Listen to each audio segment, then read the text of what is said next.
मित्रों नमस्कार।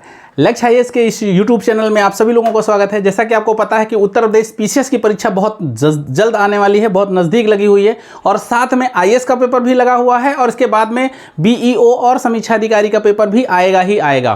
तो ध्यान रखना मित्रों, हम एक जो है अपने YouTube चैनल की तरफ से एक बहुत अच्छा सीरीज चलाने वाले हैं और आज से स्टार्ट हो रहा है ये, जिसको हम एपिसोड 1 के रूप में देखते हैं। और आज से हम लोग आपको पर डे कम से कम 2 वीडियो आएंगे और जो सबसे ज़्यादा इंपॉर्टेंट टॉपिक होते हैं हिस्ट्री के, पॉलिटी के, ज्योग्राफी के, साइंस के, यूपी स्पेशल के, हम उसमें ट्रिकी और वो कॉन्सेप्ट आपको देंगे कि जहां से एक क्वेश्चन मिलने की पूरी संभावना रहती है, प्रबल संभावना रहती है कि वहां से एक क्वेश्चन आपको मिलेगा। और अगर उसको आपने 2 मिनट 5 मिनट का वीडियो अगर देखेंगे तो ये आपके आने वाले एग्जाम में बहुत बेनिफिट और बहुत फायदा करने वाला है। तो ध्यान रखना यह है कि आपके पास में समय कितना बचा हुआ है। समय ओनली 30 दिन का बचा हुआ है और इस 30 दिन में जो आपकी स्ट्रेटजी होनी चाहिए यूपी पीसीएस के लिए या यूपी एग्जाम को क्वालिफाई करने के लिए, तो वो 30 दिन में आपको अब सिर्फ रिवीजन करना है, सिर्फ चुनिंदा टॉपिक्स पढ़ने हैं और जहां से सबसे ज़्यादा कंफ्यूजन होता है उसको सबसे पहले देखना है। तो हम लोग ये देखेंगे कि आप जो स्ट्रेटजी अपनी बना रहे हैं वो किस तरह की है, क्या उसमें वो चीज़ शामिल है जहां से क्वेश्चन बनते हैं या नहीं शामिल है,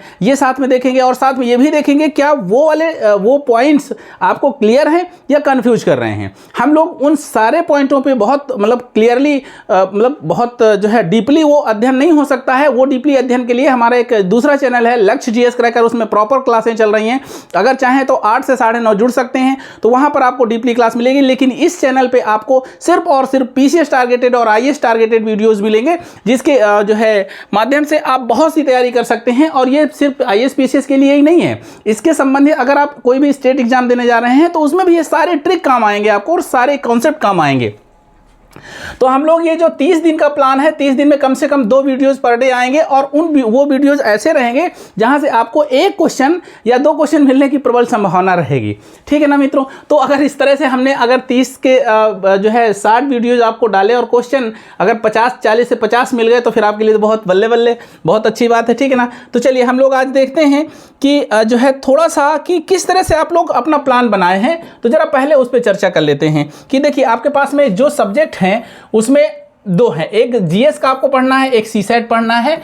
तो दोनों को साथ में लेके चलना है। अगर आपका सीसेट थोड़ा सा भी वीक है तो इसको भी आपको कंप्लीट करना है कि अगर आप जीएस क्वालिफाई कर गए, अगर इसमें आपका नहीं हुआ तो फिर अल्टीमेटली नहीं होगा, ध्यान रखिएगा। क्योंकि क्वालिफाएंगे लेकिन जो है इसको भी पास करना बहुत ज़रूरी है, उतना ही इंपॉर्टेंट है जितना ये है।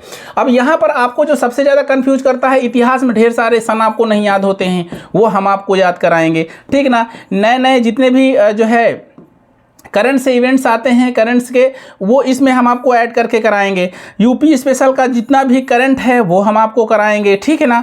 उसके बाद में ज्योग्राफी हो गया, ये पूरा रिवीजन कराएंगे और ज्योग्राफी से संबंधित जितने भी क्वेश्चन आ सकते हैं, संभावनाएं हैं, वो टॉपिक कवर करेंगे। बहुत क्लियरली आपको बता दें कि ये रिवीजन क्लास है, इसमें आपको वो एक ये हो जाएगा कि हाँ यार ये तो पढ़ा हुआ है और लेकिन भूल जाता है तो वो आपको हमारी इस क्लास से क्लियर हो जाएगा। ठीक है ना। वैसे ही आपको पॉलिटी मिलेगी, वैसे ही आपको इकोनॉमी मिलेगी और वैसे ही आपको करंट अफेयर्स मिलेगा। ठीक है ना।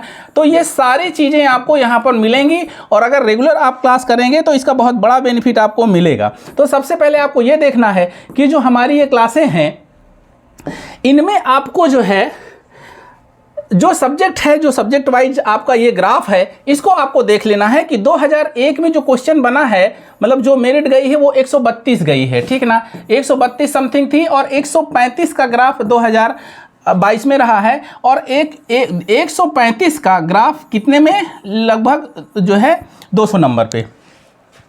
ठीक है ना। अब 200 में 135 लाना है, मतलब कि 150 क्वेश्चन में आपको कितने सही करने हैं कि आपका सिलेक्शन हो जाए, तो लगभग 105 और 105 प्लस आता है। अब 105 से ज़्यादा क्वेश्चन आपके सही कैसे होंगे, वो आपकी मेहनत और हमारी मेहनत मिल करके क्लियर करेगी। तो इस तरह से हम लोग एक साथ इतनी मेहनत करेंगे कि आपका कम से कम हो जाए और फिर आपसे हमको मिठाई खाने को मिले। और ये सब्जेक्ट वाइज कट ऑफ है, इसको भी जरा ध्यान कर लीजिएगा, इसको रख लीजिएगा। सबसे ज़्यादा क्वेश्चन पूछा जा रहा है करंट अफेयर से, तो सबसे ज़्यादा मेहनत आपको करंट अफेयर्स में करनी है।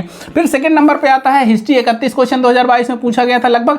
तो उसके बाद सेकंड नंबर पे आपको हिस्ट्री पे फोकस करना है और फिर उसके बाद में क्या है, जनरल साइंस आती है और इस पे फोकस करना है, ठीक है ना। और जनरल जो ज्योग्राफी है, इंडियन पॉलिटी है, यहाँ से भी ठीक ठाक क्वेश्चन बनता है, इंडियन इकोनॉमी से भी क्वेश्चन बनता है और साथ में इकोलॉजी, इन्वायरमेंट और यूपी स्पेशल। तो हम ये सारी चीज़ें आपको कराएंगे और ट्रिकी कराएंगे जहाँ से क्वेश्चन बनते हैं। कम से कम 50% क्वेश्चन कोशिश रहेगी कि 50% क्वेश्चन आपको हमारे इस क्लास से मिल जाए। तो चलिए हम लोग आज की क्लास को देखते हैं। एक जनरल क्लास है और एक नॉर्मल। जैसे आप प्राचीन इतिहास पढ़ते हैं, प्राचीन इतिहास में आपको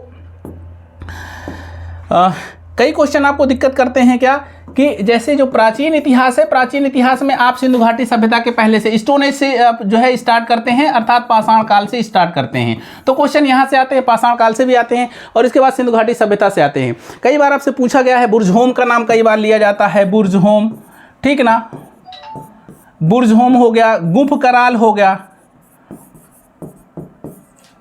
गुफ कराल हो गया और इसके जैसे और कई नाम आते हैं और आपसे पूछा जाता है कि ये कौन से काल का है, ठीक है ना। पाषाण काल में भी इसको 3 भागों में बांटा गया है, पूरा पाषाण काल, मध्य पाषाण काल और निम्न पाषाण काल। और आपको ये कंफ्यूज करते हैं बड़ा कि ये कैसे। तो सबसे सिंपल तरीका इनको याद करने का क्या है कि आपके पास में अगर मैप हो तो मैप के बेस में इसको भर करके याद करिएगा, सबसे आसानी से ये याद हो जाएगा, ठीक है ना। अगर हम मध्य पाषाण काल की बात करते हैं, अगर हम पूरा पाषाण काल की बात करते हैं तो उसमें 2 चीज़ें सबसे इंपॉर्टेंट हैं। एक है सिंधु नदी के तट पर यहाँ पर एक संस्कृति पाई गई है जिसे आपने कहा चौपर चॉपिंग संस्कृति, ठीक है ना, जिसे आपने कहा चौपर चॉपिंग संस्कृति या सोहन संस्कृति। तो यहाँ पर ये सोहन संस्कृति है, ये प्राचीन काल की बात है, मतलब पूरा पाषाण काल की बात है, ठीक है ना, पूरा पाषाण काल की बात है। और यहाँ पर एक हैंडक संस्कृति पाई गई थी। इसमें से 2 ही क्वेश्चन लगभग पूछे जाते हैं पूरा पाषाण काल से, लेकिन मध्य पाषाण काल से इसमें से, ठीक है, सबसे ज़्यादा जो क्वेश्चन बनता है वो मध्य पाषाण काल से बनता है। और मध्य पाषाण काल में आपके पास में 5 स्थल आपको प्रमुख ध्यान रखने हैं। एक तो राजस्थान का बागोर याद रखना है, ठीक है ना।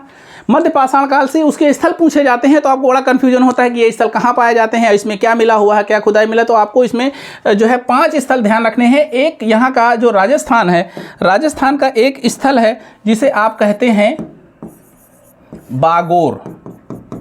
देखिए अभी याद हो जाएगा, ठीक है ना।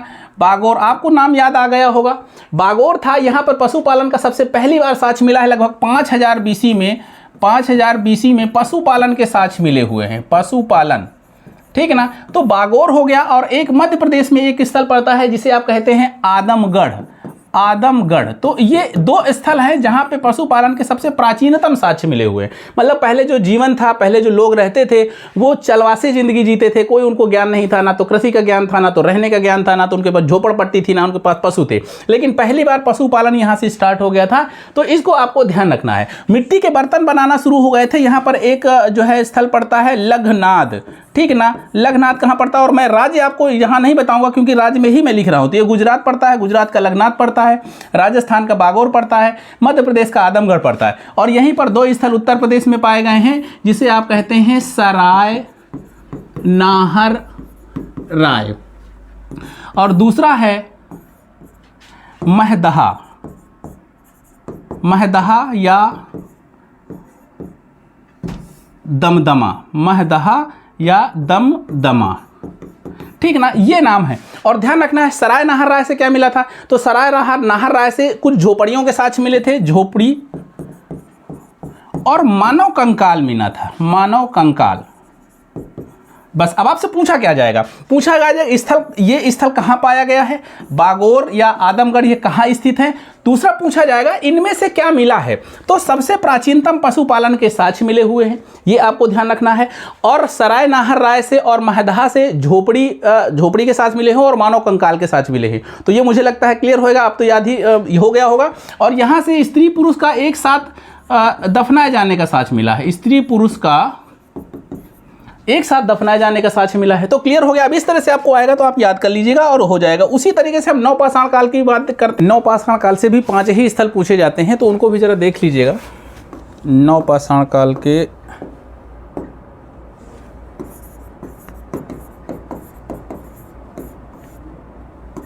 नवपाषाण काल के 5 स्थल कौन कौन से हैं, 5 स्थान वो हैं जो सबसे ज़्यादा पूछे जाते हैं। एक है बुर्जहोम, दूसरा है गुम्फ कराल,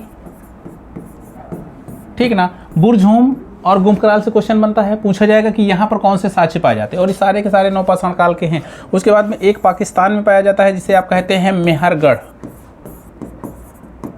ठीक ना। अगर प्राचीनतम हम जो है कृषि के साक्ष्य कहते हैं तो यहीं से पाया गया। देखिए पहले जीवन क्या था, पहले वो चलवासा ज़िंदगी जीते थे, उनको ज्ञान ही नहीं था कि उनको पशुपालन करना है, उनको एग्रीकल्चर करना है, कृषि करनी है, कोई जानकारी उनको नहीं थी और ना स्थायी उनका जीवन था।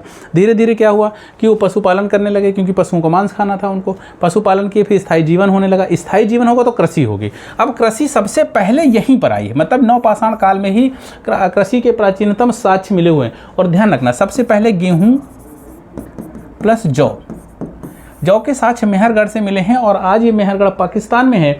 और ध्यान रखना है ये कि ये लगभग 7000 BC के हैं, मतलब 7000 पुराने साक्ष्य आपको मेहरगढ़ से मिले हैं। अगर भारत की बात करते हैं तो भारत में एक स्थान पड़ता है यहाँ पर इलाहाबाद में, जिसे आप कहते हैं कोलडिहबा,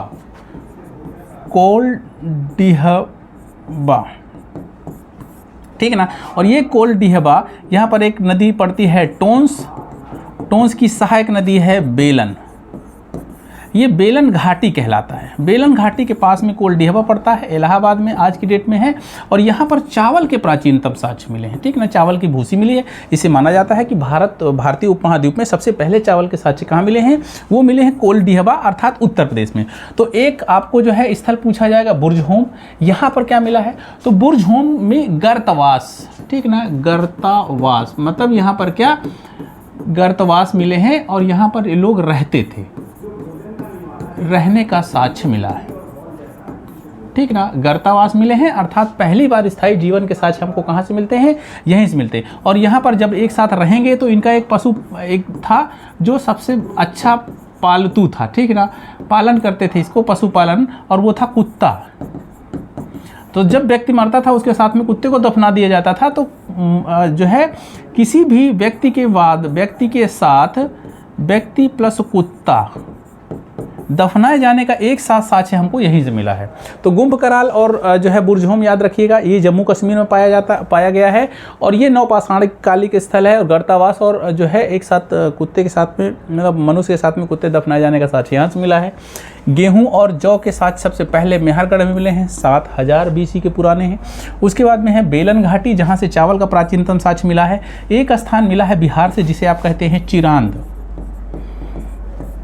ध्यान रखना है यहाँ पर हड्डी के बने औजार मिले हैं, बहुतायत मात्रा में मिले हैं, और सबसे ज़्यादा बाण मिले हुए हैं, ठीक ना। बाण मिले हुए हैं जिनसे मारने का काम करते थे, और ये बाण किसके थे, हिरन के थे। मतलब हिरन की हड्डी के साक्ष्य सबसे ज़्यादा कहाँ मिले हैं, बिहार के चिरांद से मिले हैं, ठीक ना। तो ये क्वेश्चन पूछा जाएगा आपसे। तो नवपाषाण काल की संस्कृति में, नवपाषाण काल की सभ्यता में एक स्थल है बुर्ज़होम, एक है गुम्फ कराल, ये कहाँ पर है, जम्मू कश्मीर में है। एक है मेहरगढ़, कहाँ पर है, ये पाकिस्तान में है। और एक है कोलडिहबा, कहाँ पर है, प्रयागराज इलाहाबाद में है। और एक है बिहार का चिरांद। तो 2, 1, 3 और 4, 5, मतलब 5 स्थल सबसे इंपॉर्टेंट हैं। यहाँ से ही क्वेश्चन बार बार पूछा जाता है। एक क्वेश्चन हो सकता है पूछ ले कि यहाँ पर ये पड़ता है टोंस नदी, ठीक है ना। टोंस नदी घाटी की खोज किसने की थी, नवपाषाण कालिक संस्कृति का ये स्थल, ठीक है ना। टोंस नदी के किनारे बेलन घाटी है, और टोंस का पूरा एरिया लेमनसूरियर द्वारा खोजा गया था। क्या नाम था, लेमनसूरियर। और ये इसका स्थल क्या था, ये पहली बार, ध्यान रखना, पहली बार खोजा गया स्थल है, ठीक है ना। और यहाँ पर प्रस्तर मतलब पत्थरों के कुछ हथियार वगैरह मिले थे, और ये खोजा था इसने 1860 में। तो ये इतिहासकार लेमनसूरियर ने टोंस नदी के किनारे खोज की, पत्थरों के औजार पाए थे।